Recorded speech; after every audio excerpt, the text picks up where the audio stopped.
ఓం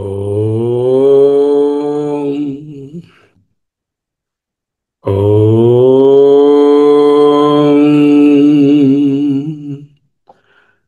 ఓం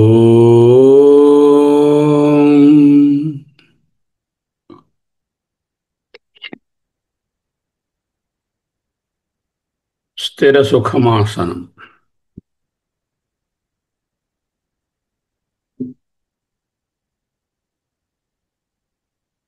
అహమస్మి.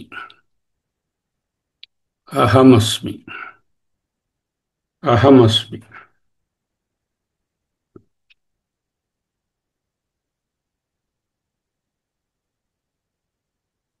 క్షేత్రజ్ఞుని తెలుసుకునే సాధనాలు.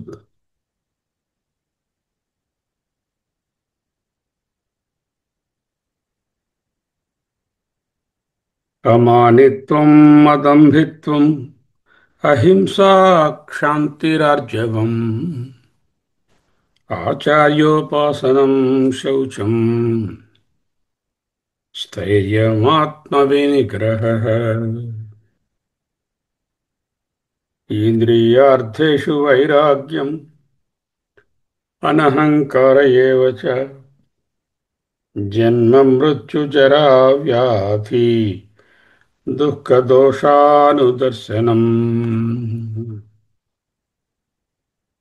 ఈనాడు అసక్తిరనభిష్వంగః పుత్రదారగృహాదిషు నిత్యం చ సమచిత్తత్వం ఇష్టానిష్టోపపత్తిషు.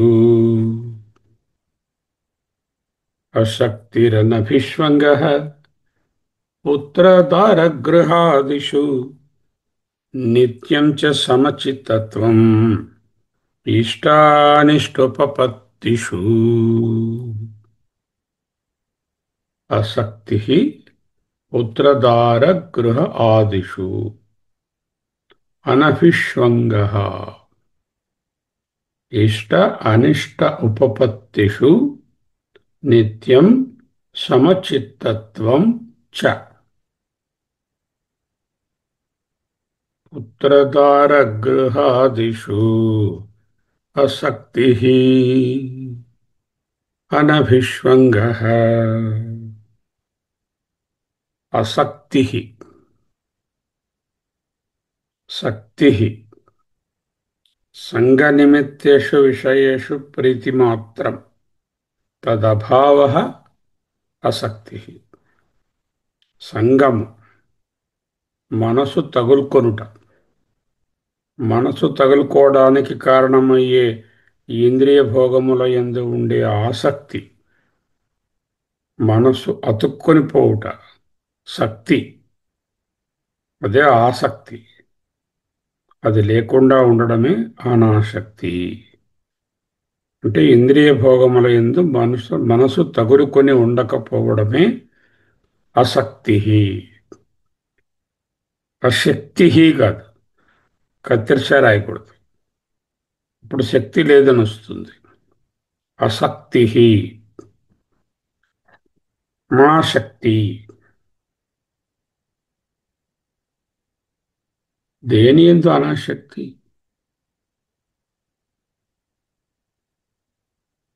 సకల ఇంద్రియ విషయాల యందు అనాసక్తి.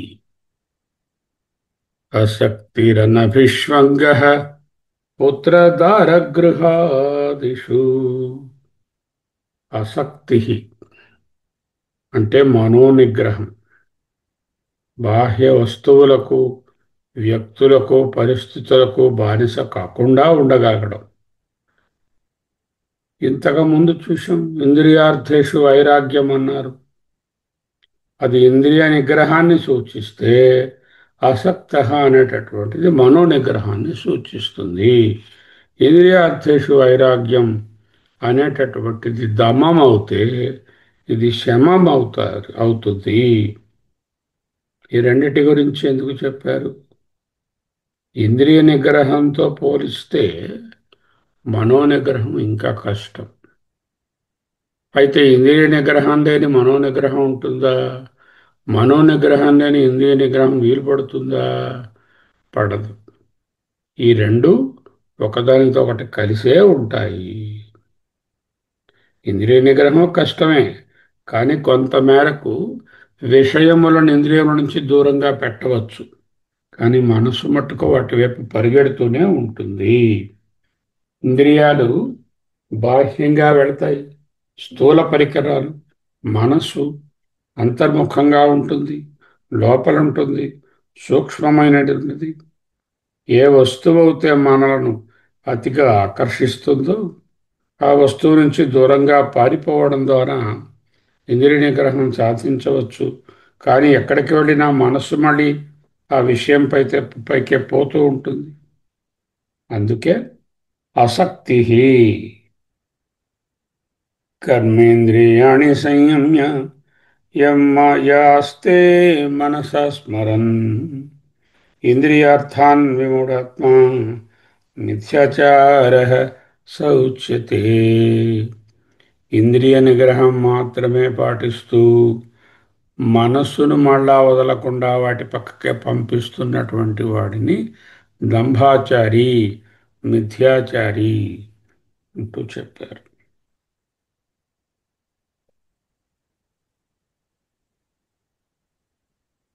264లో రాగద్వేషవియుక్తైషు విషయాన్నింద్రియైశ్చరన్ ఆత్మవశ్యైర్విధేయత్నా ప్రసాదం ప్రసాదం అధిగచ్చతి. మనోనిగ్రహం. శబ్దాది విషయములు ఇంద్రియాలకు ఎదురుగుండా ఉంటున్నా కూడా వాటిపై మనసు పోనివ్వకపోవడము మనోనిగ్రహము లేక ఆసక్తి. స్వీట్ తినకూడదు, ఏదో వ్యాధి. స్వీట్లు ఎదురుగుండానే ఉన్నాయి, 4 రకాల స్వీట్లు. కళ్ళ నుంచి దూరంగా తీయలే, కానీ వాటిపై మనసు చొరనివ్వకుండా ఉండడం మనోనిగ్రహం. ఆసక్తి శమము. తర్వాతది అనభిష్వంగ పుత్రదారగృహాదిషు. ఈ అనభిష్వంగ అనేది గృహాదిషుతో కలిపి చదువుకోవాలి. ఆసక్తి అనభిష్వంగ చదవకూడదు. ఆసక్తి వేరు, అనభిష్వంగ పుత్రదార గృహ ఆదిషు. ఫస్ట్ పుత్రదార గృహం తెలుస్తుంది, కష్టమేం లేదు. పుత్ర సంతానం, పుత్రపుత్రికలు, దార భార్యాభర్త, ఆడవాళ్ళకి అవుతాయి భర్త, మగవాళ్ళకి అవుతాయి భార్య. గృహ ఇల్లు, ఆకలి, డబ్బు, దశకం, ధనం, మిగతా ఇతర సంపదలు. ఆదిషు ఇంకా లిస్టు, ఏమిటేమిటి నావి అనుకుంటున్నాము వాటి లిస్టు. పుత్రదార గృహాదిషు. పుత్ర అంటే పుత్రిక కూడా అక్కడే ఉంది, దార అంటే భర్త కూడా అక్కడే ఉన్నాడు. గృహ ఆదిషు ఇల్లు మొదలైనవన్నీ. నాకు ఇంటి మీద లేదండి, కానీ ఫిక్స్డ్ డిపాజిట్స్ మీద ఉందండి అంటే రెండు ఒకటే. గృహాదిషు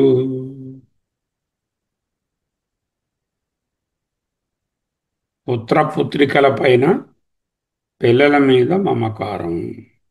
దార అంటే భార్య భర్త, జీవిత భాగస్వామి మీద. గృహం అంటే ఇల్లు, ఆది మొదలైనవి. అంటే ఏమైనా కలుపుకోవచ్చు. పడుకునే మంచం అవ్వచ్చు, యూజ్ చేసే టేబుల్ అవ్వచ్చు, పెంచుకునే కుక్క పిల్ల అవ్వచ్చు, ఇష్టమైన మనుషులు కావచ్చు, వస్తువులు కావచ్చు, ఆత్మీయులు కావచ్చు, సంవత్సరాల తరబడి చనువుగా ఉండేవాళ్ళు ఎవరైనా కావచ్చు. అలా కొంతమంది మనుష్యులతో, కొన్ని వస్తువులతో బంధం పెంచుకుంటాం. ఆ బంధాన్ని అంత తేలికగా వదులుకోలేము. ఇప్పుడు అనభిష్వంగ అనే పదాన్ని గట్టిగా పట్టుకోవాలి. అభిష్వంగము, అభిష్వంగ అభావ అనభిష్వంగ. అభిష్వంగ మీన్స్ నామశక్తి విశేష. అభిష్వంగ నామ, అభిష్వంగం అంటే శక్తి విశేష ఏవ అనన్యాత్మ భావనా లక్షణం. అంటే ఆ పర్టికులర్ వస్తువు కానీ ఆ వ్యక్తి కానీ ఆ అనుభవం కానీ నాకంటే వేరు కాదు అన్నంత గట్టిగా అటాచ్మెంట్ ఉండడం. అప్పుడు దేని మీద అభిష్వంగం ఉండాలి? భగవంతుని మీద అభిష్వంగం ఉండాలి. భగవంతుని కంటే వేరైన వాటి మీద అనభిష్వంగం ఉండాలి. ఏం చెప్తున్నారు? అభిష్వంగ నామ శక్తి విశేష, ఎ స్పెషల్ టైప్ ఆఫ్ తగులుకోవడం. మనస్సు in a special way it gets fixed on something. శక్తి విశేష ఏవ అనన్యాత్మభావ లక్షణ. అనభిష్వంగం అంటే అభిష్వంగం లేకుండా ఉండడం. అభిష్వంగం అంటే ఒక రకమైన ఆసక్తియే శక్తి విశేష. తనకంటే భిన్నము కాదు అనేటటువంటి భావన, అన్యతాదాత్మ్యత్వము, చింతన దాని లక్షణం. ఉదాహరణకు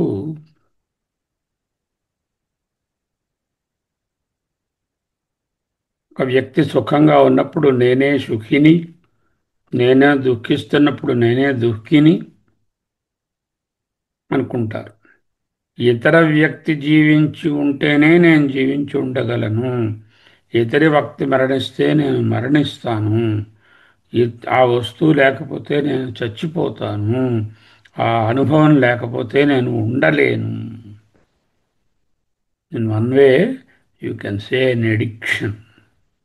అంటే ఇటువంటి తాదాత్మ్య భావనకు అభిష్వంగం అని పేరు. అభిష్వంగము ఎవరి యందు?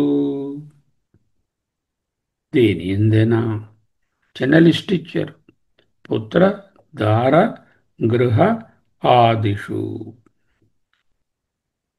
అన్యస్మిన్ సుఖిని దుఃఖిని వా అహం ఏవ సుఖీ దుఃఖీ చ జీవతి మృతే వా అహం ఏవ జీవామి మరిష్యామి ఇది చ. నేను సుఖంగా ఉన్నాను, ఇదిగో ఈ వ్యక్తి ఉంటేనే నేను సుఖంగా ఉండగలను, లేకపోతే నేను మరణిస్తాను అనేటటువంటి ఒక ఎక్స్ట్రీమ్ అమౌంట్ ఆఫ్ శక్తి మనస్సు దాని మీద ఉండిపోవడం. క్వాయితి ఆహా దేనియందు? పుత్రదార గృహాదిషు, పుత్రేషు దారేషు గృహేషు. గృహేషు గృహము యందు అధికరణ సప్తమి. అషు అనేటటువంటిది పుత్రేషు దారేషు గృహేషు. పుత్రేషణాయాశ్చ విత్తేషణాయాశ్చ లోకేషణాయాశ్చ అంటూ మూడు రకములైనటువంటి లో ఈషణలను చెప్తున్నారు. ఏషణలను. ఆ ఏషణలు మూడు ఇక్కడ పుత్రదార గృహాదిషు. ఆదిగ్రహణం అన్యేషు అపి అత్యంతేష్టు దాసవర్గాదిషు. అంటే ఆది అని చెప్పిన పదంలో ఇతరమైన ఏవైనా సరే, బంధుజనులు, ప్రీతిగా ఉండేవాళ్ళు, సర్వెంట్స్, కుక్క పిల్లలు, ఏవైనా సరే.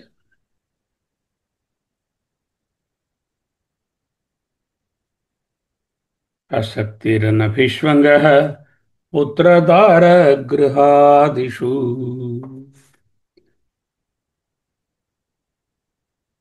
మమకారం, ఇంటెన్స్ మమకారం అనే దానినే పుత్రదార గృహాదిషు అభిష్వంగం అంటారు.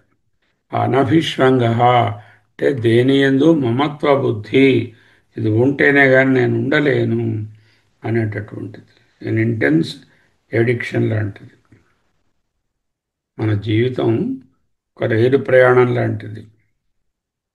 ఏదో స్టేషన్లో ఎక్కుతాం, మనం ఎక్కేసరికే కొందరు అక్కడ ఉంటారు, మధ్యలో అనేక స్టేషన్లు ఆగుతాయి. మధ్యలో కొంతమంది ఎక్కుతారు, కొంతమంది మనతో ఉన్నవాళ్ళు దిగిపోతారు. మన ప్రయాణం అయిన తర్వాత మనం కూడా దిగిపోతాం. కాసేపట్లో పరిచయం అవుతారు, కష్ట సుఖాలు పంచుకుంటారు, ఎంతో ఆత్మీయంగా మాట్లాడుకుంటాం. కానీ అంతవరకే. గమ్యం వస్తే వారు దిగిపోతారు, మన కోసం ఆగరు. మన గమ్యం వస్తే మనం దిగిపోవాలి. మనం వాళ్ళ కోసం వెళ్ళను అంటే మొరాయిస్తే వీలు పడదు. అంతే ఈ జీవితం. బంధమున్నా వీడిపోయినా మనం ముందుకు సాగక తప్పదు.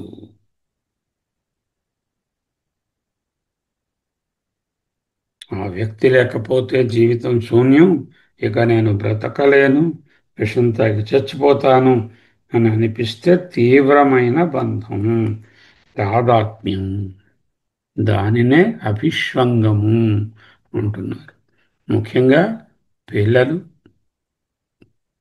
సహా భార్యాభర్త, ఇల్లు మొదలైన వాటిని పేర్కొన్నారు. అనభిష్వంగ, అహమస్మి, అహమస్మి ఆసక్తిరనభిష్వంగ పుత్రదారగృహాదిషు నిత్యం చ సమచిత్తత్వం ఇష్టానిష్టోపపత్తిషు. మళ్ళీ అహమస్మి, అహమస్మి ఈ రెండవ పాదాన్ని కూడా కొంచెం రీఅరేంజ్ చేసుకుని చదువుకోవాలి. ఇష్ట అనిష్ట ఉపపత్తిషు నిత్యం సమచిత్తత్వం. ముందు నిత్యంచ సమచిత్తత్వం ఇష్టానిష్టోపపత్తిషు అని ఉంది. ఆ ఇష్టానిష్ట ఉపపత్తిషు ముందుకు తెచ్చుకోవాలి. అలాగే అనభిష్వంగ అనే పదానికి ముందు పుత్రదార గృహాదిషు అనభిష్వంగ, ఇష్టానిష్ట ఉపపత్తిషు నిత్యం సమచిత్తత్వం అని తెచ్చుకోవాలి.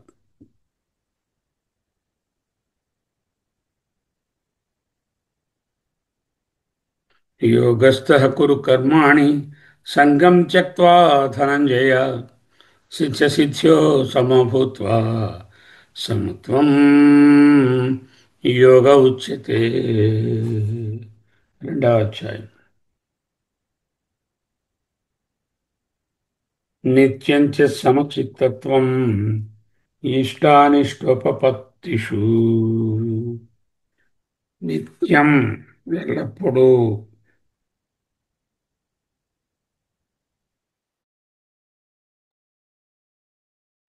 సమచిత్తత్వం చకారం ఎందుకంటే మొదటి పాదాన్ని విడదీయడానికి. ఆసక్తిర్నభిష్వంగ పుత్రదార గృహాదిషు చ నిత్యం సమచిత్తత్వం. సమచిత్తత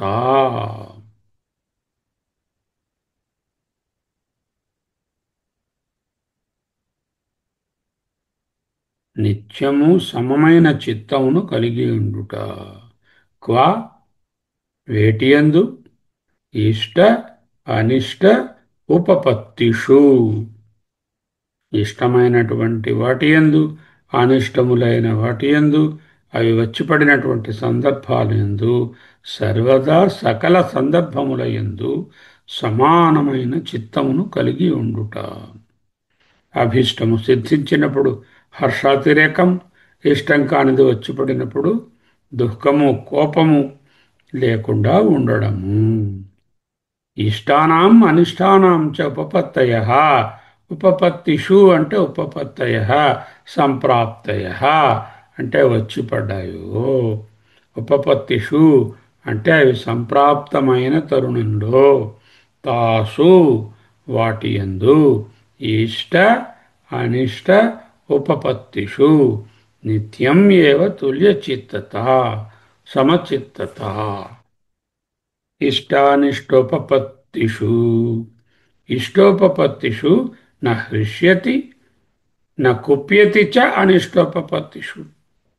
కావలసినది దొరికినప్పుడు ఉబ్బి తబ్బిబ్బైపోడు. అనిష్టం ప్రాప్తించినప్పుడు నా కుప్యతి అన్నారు. అక్కడ కోపము అంటే ద్వేషము కోపం అని కాదు, దుఃఖమే ఇక్కడ కోపం. తచ్చ ఏతత్ నిత్యం సమచిత్తత్వం జ్ఞానం. ఏదండి జ్ఞానం? జ్ఞానం అంటే ఏమిటి? జ్ఞాన సాధనం. ఏది జ్ఞానం? ఇవన్నీ కూడా జ్ఞానం కాదు. జ్ఞానం అంటే జ్ఞాన సాధనం. జ్ఞానం అంటే జ్ఞాన సాధనం. కుక్కర్ అంటే కుకింగ్ సాధనం. కుక్కర్ కుకింగ్ కాదు. కుక్కర్ అనేది కుకింగ్ సాధనం. ఇవన్నీ కూడా జ్ఞాన సాధనములు. అశక్తిరనభిష్వంగ పుత్రదారగృహాదిషు. ఆసక్తి, మనసు దేనిలోని తగలకుండా తగులుకోకుండా ఉండడం. మనోనిగ్రహం, శమము. పుత్రదారగృహాదిషు అనభిష్వంగ. ఇంటెన్స్ మమకారం, అటాచ్మెంట్, తాదాత్మ్యము దేనియందు లేకుండా ఉండడము. మేబీ మనుషులు అవ్వచ్చు, మేబీ వస్తువులు అవ్వచ్చు, మేబీ అనుభవాలు అవ్వచ్చు. అంతేనా? చ మరియు ఇష్ట అనిష్ట ఉపపత్తిషు. ఇష్టమైనవి అనిష్టమైనవి సంప్రాప్తమైనప్పుడు, సంప్రాప్తమైన తరుణంలో, అటువంటి పరిస్థితి యందు, ఉపపత్తిషు సమచిత్తత్వం అంటే తుల్యత, రెండిటిని ఒకే విధంగా తీసుకునేటటువంటి ఒక మానసిక స్థితి. అది జ్ఞానం అంటే జ్ఞాన సాధనం. ఎప్పుడు ఉండాలి ఆ సమచిత్తత్వం? ఏదో ఒకసారి ఉంటే కుదరదు. నిత్యంచ సమచిత్తత్వం చ ఇష్టానిష్టోపపత్తిషు అహమస్మి.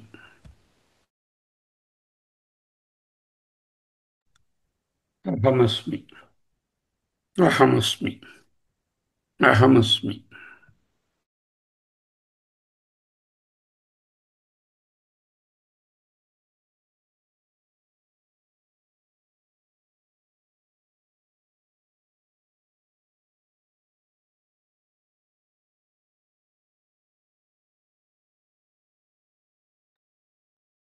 ఆసక్తిరనభిష్వంగ పుత్రదారగృహాదిషు నిత్యం చ సమచిత్తత్వం ఇష్టానిష్టోపపత్తిషు.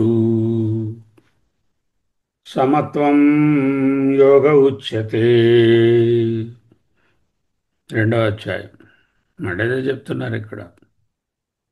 సమత్వాన్ని బదులు సమచిత్తత్వం అన్నారు. ఎందులో సమభావన?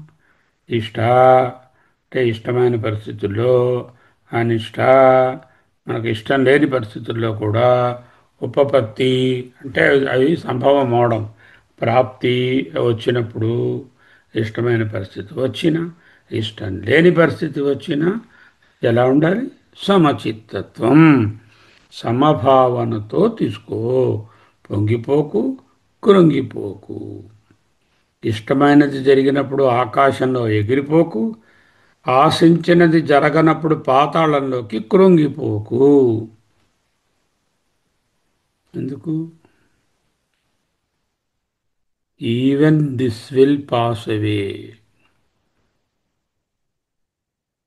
ఎటువంటి అనుభవమైనా, ఇష్టమైనదైనా అనిష్టమైనదైనా నిత్యము కాదు కనుక, ఏ సంఘటన అయినా వెళ్ళిపోతుంది కనుక.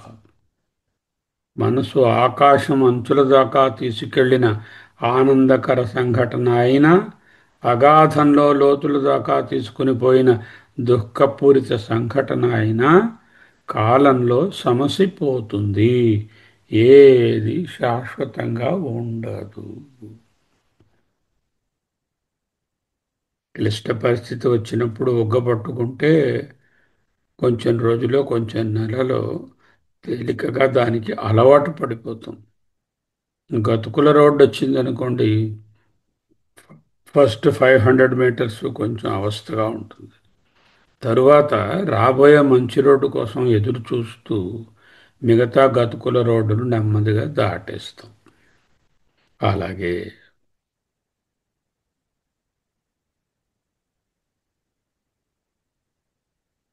ఎవరైనా సరే ఇష్టమైన పరిస్థితులను అయిష్టమైన పరిస్థితులను ఎదుర్కోక తప్పదయ్యా. ఏ శాస్త్రం కూడా అన్ని పరిస్థితులు మనకు అనుకూలంగా ఎలా మలచుకోవాలో బోధించదు, బోధించలేదు. క్లిష్ట పరిస్థితులను ఎదుర్కొన్నప్పుడు, ఆనందకరమైన సంఘటనలు సంప్రాప్తించినప్పుడు ఒకే విధమైన మనస్తత్వం కలిగి ఉండాలి. అవశ్యంభావి భావానాం ప్రతీకారో భవేద్యది తదా దుఃఖైర్న లిప్యేరన్ నలరామయుధిష్ఠరా. ఇది మన పురాణాల నుంచి చెప్పినటువంటి నలుడు, రాముడు, యుధిష్ఠరుడు, వీళ్ళ ముగ్గురు అవశ్యం భావి విభవానాం ప్రతీకారో భవేద్యది తదా దుఃఖైర్న లిప్యేరన్. వాడు చూడండి ఏ విధముగా వాళ్ళకి రానటువంటి కష్టాలున్నాయా. నలుడు, రాముడు, యుధిష్ఠిరుడు వాళ్ళు ఎలా దాటుకుని వచ్చారు. అది సమస్యలకు పరిష్కారం ఉండి కూడా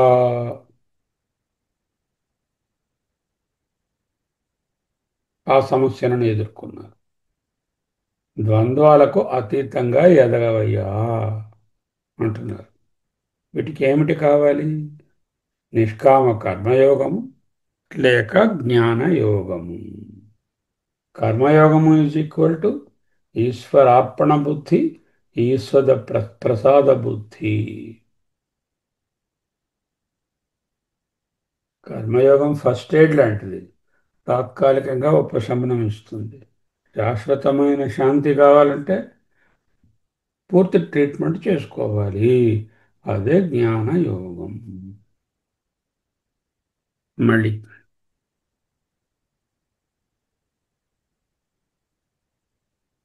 అశక్తిరనభిష్వంగ పుత్రదారగృహాదిషు నిత్యం చ సమచిత్తత్వం ఇష్టానిష్టోపపత్తిషు. అహమస్మి, అహమస్మి, అహమస్మి, అహమస్మి.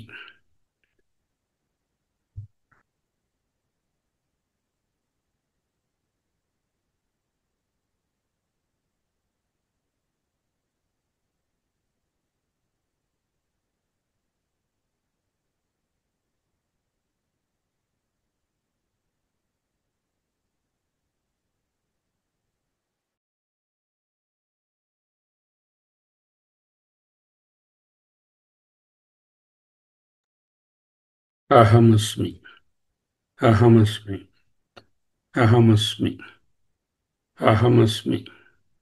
సోహం, సోహం, సోహం, సోహం, సోహం, సోహం, సోహం, సోహం, సోహం, సోహం, సోహం, సోహం.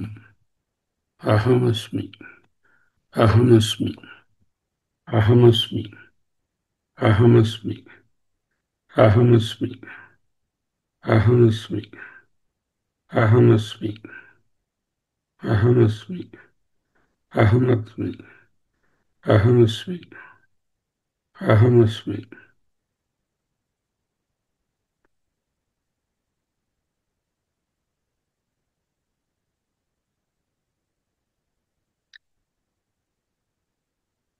సోహం, సోహం, సోహం.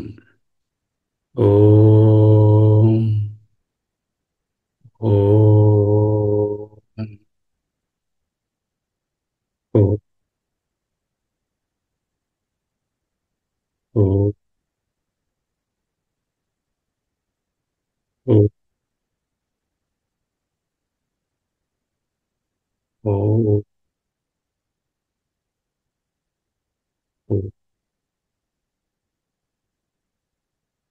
ఓం, ఓం. స్వస్తి.